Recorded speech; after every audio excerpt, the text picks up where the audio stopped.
गोपालगंज में किशोर नाम का एक किसान अपनी पत्नी माधवी और दो बेटियों नेहा और स्नेहा के साथ रहा करता था। किशोर अपने खेत में सब्जियां उगाकर उन्हें बाजार में बेचा करता था। इसी से उसकी रोजी रोटी चलती थी। सब्जी ले लो, सब्जी ताजा ताजा हरी हरी सब्जी। जो आएगा वो खाएगा और जो नहीं आएगा वो पछताएगा।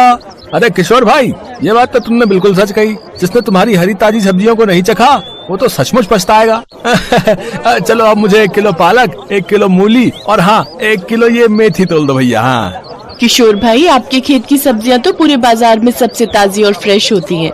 मुझे ना आप 1 किलो सीताफल, 2 किलो टमाटर और साथ में प्याज भी तोल देना। जी, आप दोनों का बहुत बहुत धन्यवाद।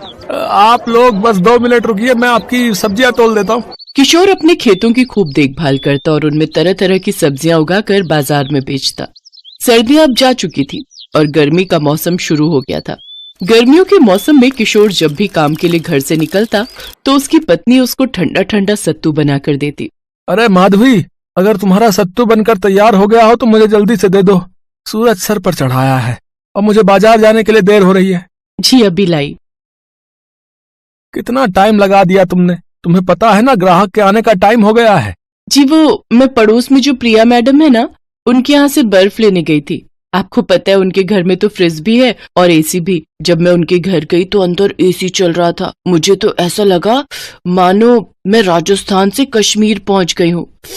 ओए होए, कितना मजा आ रहा था, मैं आपको बता भी नहीं सकती। काश कि अपने घर में भी एक एसी होता। माधवी, अगर सपने से बाहर आ गई हो तो मुझे सत्तू का गिलास पकड़ा दो, मुझे देर हो रही है। अच्छा, अब मैं चलता हूँ। और हाँ, वैसे खुली आंखों से सपने देखने में कोई बुराई नहीं है। देखो देखो है? किशोर अभी घर से निकल ही रहा होता है कि तभी धरती में एक तेज कंपन होता है और जमीन में दरार आने लग जाती है। किशोर को समझते देर नहीं लगती कि ये भूकंप है। वो जल्दी से अपनी पत्नी और दोनों बेटियों को लेकर खुले मैदान में चला जाता है और इस भूकंप में आधे से ज्यादा गांव तबाह हो जाते हैं। किशोर अपने परिवार के साथ सही सलामत बच तो गया था, लेकिन इस भूकंप में उसका सब कुछ तबाह हो चुका था। मई महीने की भीषण गर्मी में किशोर अपने परिवार के साथ यहाँ से वहाँ नंगे पैर भटकता रहता है। उसे कुछ समझ नहीं आता कि वो क्या करे। तभी उसकी बेटी नेहा उससे कहती है, माँ बाबा, मेरे पैर इस धूप में जल रहे हैं, मुझसे और नंगे पांव नहीं चला जा रहा। हाँ बाबा, मेरे पांव भी इस धूप में बहुत जल रहे हैं। नहीं बेटी, तुम मेरी गोद में आ जा और माधवी, तुम स्नेहा को उठा लो। इसके बाद वो दोनों अपने बच्चों को गोद में उठाकर चलने लगते हैं।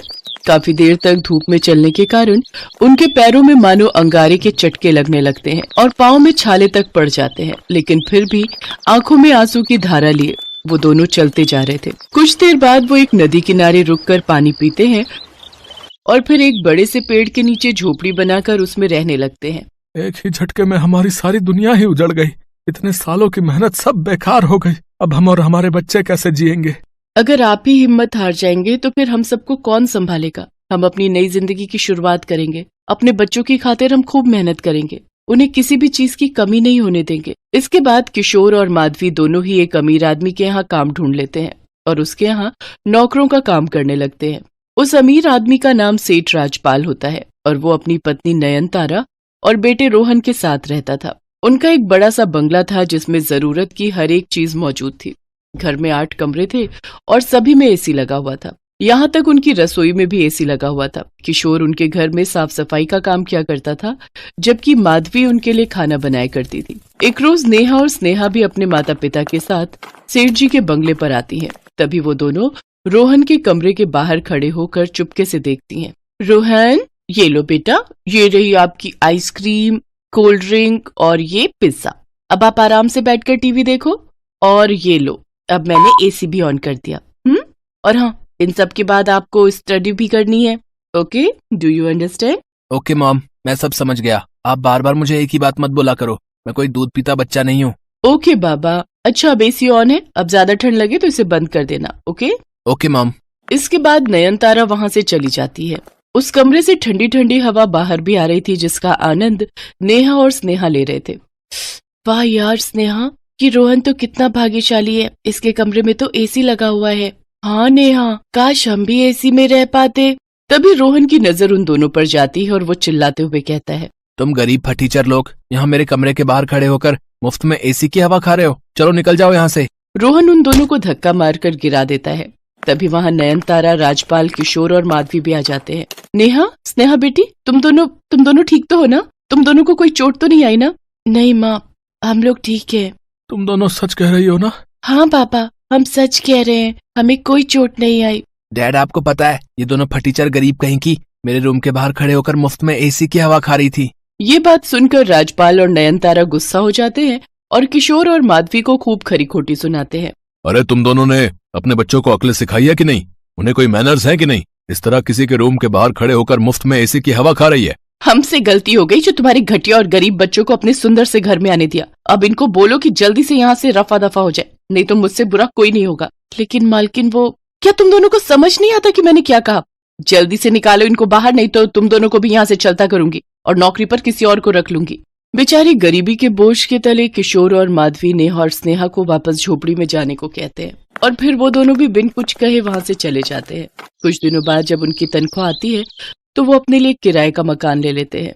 किराए के मकान में पहुंचने के बाद नेहा अपने पिता से कहती है, माँ बाबा, हम किराए के मकान में तो रहने आ गए, लेकिन यहाँ भी तो सिर्फ एक पंखा ही है। क्या हम अपने घर में एक एसी नहीं लगा सकते? हाँ बाबा, हमें भी रोहन की तरह एक एसी वाले कमरे में रहना है और ठंडी ठंडी हवा में सोना है। माँ भी जब रसोई में हमारे लिए खाना बनाती है तो वो गर्मी में पसीने से पूरी तरह भीग जाती है। अगर अपने घर में एसी होगा तो माँ को खाना बनाते वक्त बिल्कुल भी गर्मी नहीं लगेगी और हम सब भी आराम से सो पाएंगे। मुझे माफ कर दो मेरे बच्चों, लेकिन मैं तुम्हारी ये मांग पूरी नहीं कर सकता क्योंकि हम इतने पैसे नहीं कमाते हैं कि हम एसी खरीद सके। हमें माफ कर देना मेरे बच्चों। अरे तुम सब उदास मत हो, मेरे पास एक उपाय है जिससे एसी के जैसी हवा लगेगी। हालांकि मेरा ये एसी थोड़ा सा देसी और अतरंगी है। इसके बाद माधवी रजाई को गीला करके खिड़कियों पर टांगती है जिससे घर थोड़ा ठंडा हो जाता है। लेकिन इसके बावजूद भी दोनों बच्चों का मुंह उतरा ही हुआ रहता है। अपने बच्चों को उदास देखकर किशोर और माधवी भी उदास हो जाते हैं। ऐसे ही कुछ दिन बीत जाते हैं। एक रोज नयनतारा अपने गार्डन के पौधों को पानी दे रही होती है कि तभी वहाँ कुछ गुंडे आते हैं और नयनतारा को किडनैप करके अपने साथ ले जाते हैं। उसको किडनैप होता देख किशोर और माधवी देख लेते हैं और वो जोर से चिल्लाते हैं, मालकिन! माधवी जल्दी चलो, हम साइकिल में बैठकर उनका पीछा करते हैं। तब तक तुम पीछे बैठकर पुलिस को फोन लगाना। इसके बाद किशोर और माधवी जल्दी से साइकिल में बैठकर उन गुंडों की वैन का पीछा करते हैं और आखिरकार उन्हें रोक लेते हैं और किशोर उन गुंडों को खूब पीटता है। तभी पुलिस भी वहां आ जाती है और उन सबको गिरफ्तार कर लेती है। घर पहुंचकर नयनतारा राजपाल और रोहन को सारी बात बताती है। अब उन तीनों को ही अपने किए पर बड़ा पछतावा था। माधवी, मुझे माफ कर देना। अब मैंने तुम दोनों के साथ और तुम्हारे बच्चों के साथ बहुत ही गलत व्यवहार किया, लेकिन फिर भी तुम दोनों ने अपनी जान जोखिम में डालकर मेरी जान बचाई। थैंक यू अंकल आंटी, मेरी मम्मी की जान बचाने के लिए। मेरी तरफ से आप दोनों को और नेहा स्नेहा को भी सॉरी। अब किशोर, ये कुछ पैसे रखो, इन पैसों को तुम हमारी तरफ से इनाम समझ कर रख लो और प्लीज मना मत करना। हम तीनों को ही अपनी गलती का पछतावा है। इसके बाद वो तीनों ही अपनी गलती की माफी मांगते हैं और किशोर और माधवी उन पैसों से अपने घर के लिए एसी खरीदते हैं। एसी देखकर नेहा स्नेहा बहुत खुश होती हैं। ये अब हमारे घर पर भी एसी है, हम भी ठंडी ठंडी हवा खाएंगे। सचमुच अब हम भी रात को आराम से सोएंगे। इसके बाद वो तीनों ठंडी ठंडी हवा में एसी में चैन की सांस लेते हैं।